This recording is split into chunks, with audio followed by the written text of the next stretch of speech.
Hi everyone. I recently installed a dash cam in my 2020 Chevrolet Bolt with a B, and I thought I'd offer a couple of comments on what the installation was like specific to this particular car.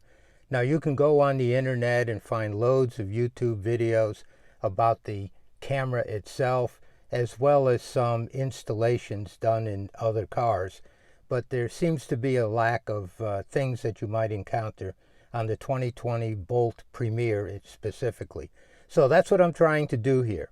Now, ideally, you want to install this camera center and as high as possible in the car.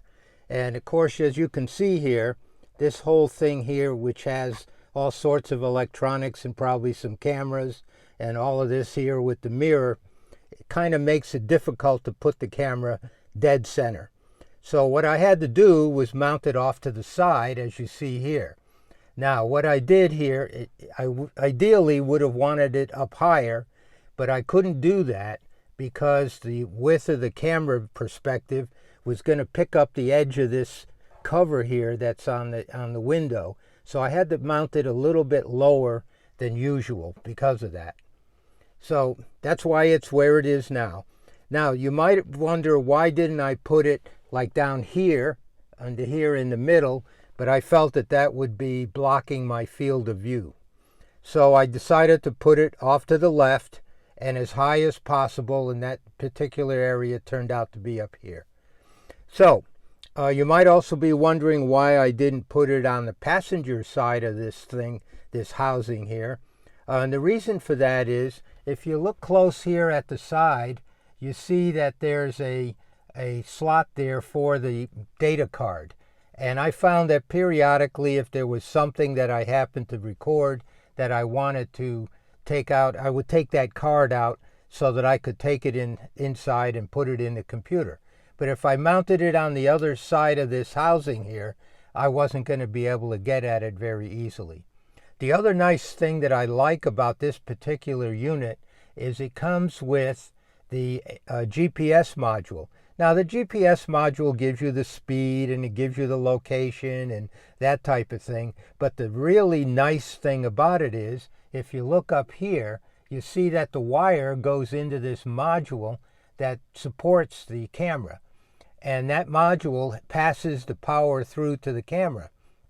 What it allows me to do is detach the camera if I want to take it in the house and do some maintenance on it or whatever, some cleaning or whatever I want to do to it, without undoing the wire cord that's set up in here. So that GPS module is nice in that respect in itself.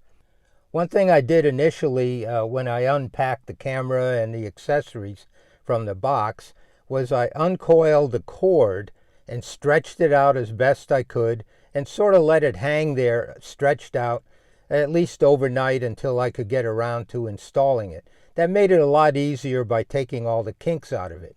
So if you look close here, you'll see that I took the cord and I ran it up here underneath the headliner all the way across, which is real easy to do, and I got it over here to the side pillar here, to the A pillar.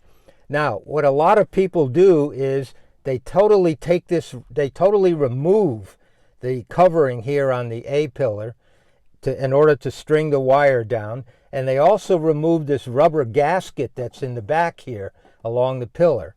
What I found I could do was just, I pressed it down enough so I could get the cord down inside there, brought it all the way over to the edge, and then peeled back this rubber backing here, the rubber gasket around the door, and ran the cord all the way down through down to the floor level.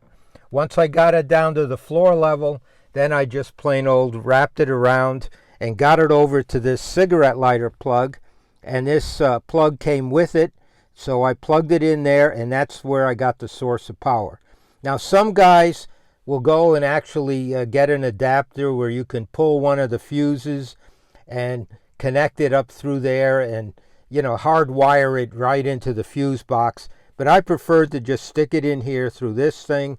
It's a lot simpler, a lot easier to go, and then I can just unplug it if I need to or whatever. So just to recap, some guys will go and remove the cover off of the A-pillar. Others will go and actually rip out this rubber gasket around the door. I prefer to just sort of wedge everything in, put it down behind the flap of the rubber gasket to get it down to the floor level, and then run it down behind everything to get it over to this plug. Now this particular dash cam basically records everything in 3-minute increments. So it'll record 3 minutes of whatever it sees, create a file, then go on to the next one every 3 minutes all the way down through.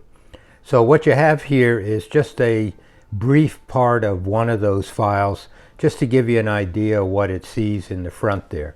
If you notice down at the bottom, there's a little square thing there. That's my indicator light for the for charging. And if you notice, it is off to the right because the camera is mounted a bit to the left, so it tends to favor the left-hand side of the view going forward out of the window. So just wanted to let you know what it looks like, and we'll go from there. So there you have it. I just wanted to give you a couple of highlights that are specific to the Bolt, because there's loads of video out there on the capabilities of this particular model of camera, as well as different ideas on how to install the wiring and so on. I preferred a more minimalist approach for installing the wire. I didn't remove as much as some other people do. So there you have it. If you get a chance, subscribe. Otherwise, we'll catch you on the next one.